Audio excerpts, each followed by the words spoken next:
rather than terminating NAFTA, which would be a pretty big, shock to the system, we will renegotiate.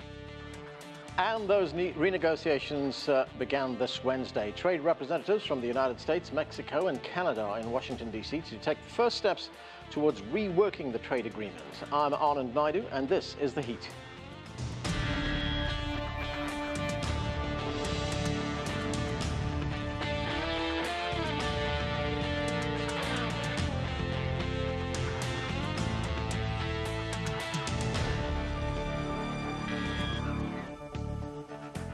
For the first time in history, one of the world's largest free trade agreements is being reworked. The first round of renegotiations for the North America Free Trade Agreement is taking place right here in Washington. NAFTA was created to expand trade among the United States, Canada, and Mexico. CGTN's Jessica Stone is following the negotiations. She joins us now. And Jessica, President Trump has been outspoken against NAFTA. What was the mood like on this first day? Well, I think that really carried through. It was very conciliatory on the Mexican and Canadian side, very polite and cordial, and downright confrontational, really, on the American side. Washington aims to bring manufacturing jobs back to the United States, especially in the auto industry. That's their goal here. The U.S. auto industry lost more than 300,000 American jobs since NAFTA went into effect. And Washington wants to reduce its trade deficits with both of its partners, also add sections on currency manipulation and digital commerce, upgrade things on environment and labor standards. It also wants to protect U.S. sovereignty and dispute resolution by getting rid of something called Chapter 19. The administration says it's against its national interest, but Ottawa feels exactly the opposite. Now, Washington makes no secret of its view that the agreement needs to be completely overhauled. Take a listen. We cannot ignore the huge trade deficits, the lost manufacturing jobs, the businesses that have closed or moved.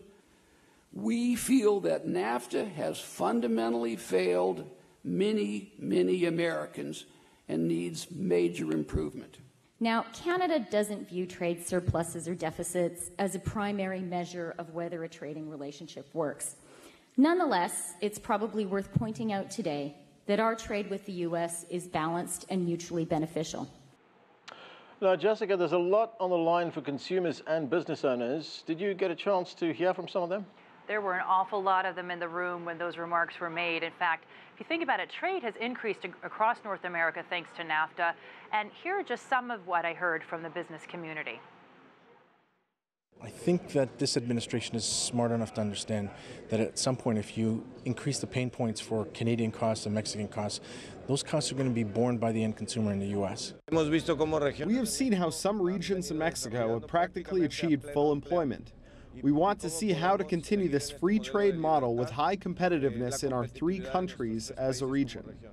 And Anand, I want to make one other point that the Mexicans make to refute the idea that the U.S. should use reducing trade deficits as its only approach or its main approach to doing these negotiations. They say what you really need to be looking at is the fact that there was a lot more Asian competition, especially in manufacturing. There was also a lot more automation, and we are more competitive as a trading bloc as a result of NAFTA, they would argue, than we would have been on our own. Now, U.S. farmers also were there today. They are essentially looking for a status quo. Many things they really like. They want to keep what they like in the agreement.